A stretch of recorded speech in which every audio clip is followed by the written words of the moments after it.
Hi welcome to Kiran TV news. TV Ramarao గారిని suspend చేసిన విషయం తెలిసిందే. POC point of contact Janasena party Kovvur నియోజకవర్గం. సో ఆయన్ని సస్పెండ్ చేసిన తర్వాత జన సైనికులు భగ్గుమన్నారు.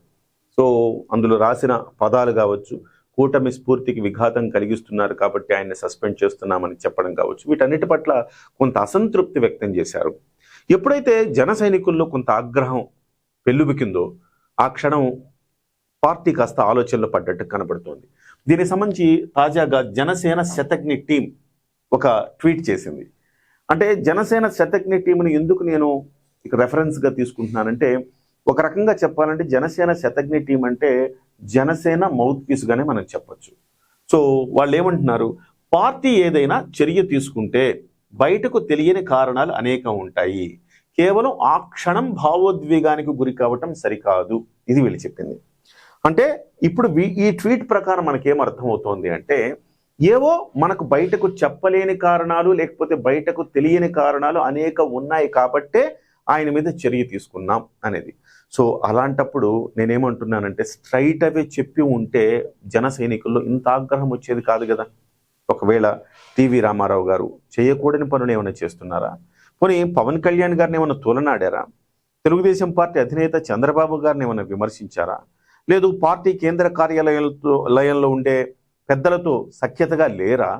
లేకపోతే నియోజకవర్గంలో ఏమైనా చేయకూడని పనులు చేస్తున్నారా?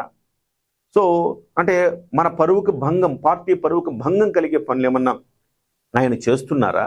ఇవన్నీ సాధారణంగా జన సైనికులకు తెలియవు, మాలాంటి మీడియా వాళ్ళకు కూడా తెలియవు కదా.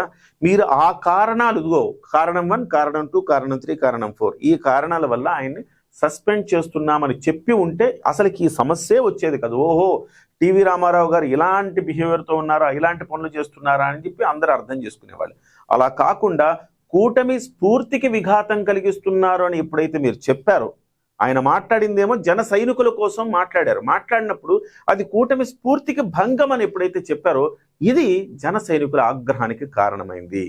సో బహుశా నేనేమనుకుంటున్నానంటే, ఈ తెలియకూడనే అంటే బయటకు తెలియని కారణాలు బయట పెడితే ఈ సమస్యకు ఒక పరిష్కారం వస్తుందేమో అనుకుంటున్నా.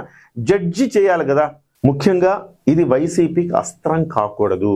ఎందుకంటే ఆయన దళిత నాయకుడు, గతంలో ఎమ్మెల్యేగా పనిచేశాడు, ఒక కీలకమైన నాయకుడు, బలమైన నాయకుడు కూడా.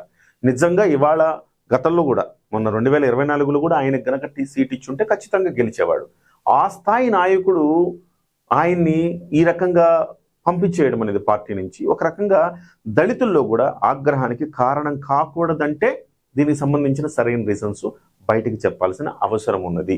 ఆయన్ని సస్పెండ్ చేయటం సమంజసమే అని అందరూ ఫీల్ అవ్వాలి కదా. సో డెఫినెట్గా ఫీల్, ఇదో టీం వర్కే కదా ఇదంతా.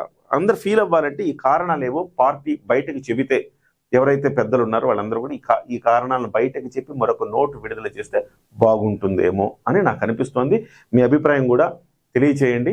మీ కామెంట్ రూపంలో. హుందాగా ఉండాలి దయచేసి, ఆ హుందాగానే మీ అభిప్రాయాలు తెలియచేయండి.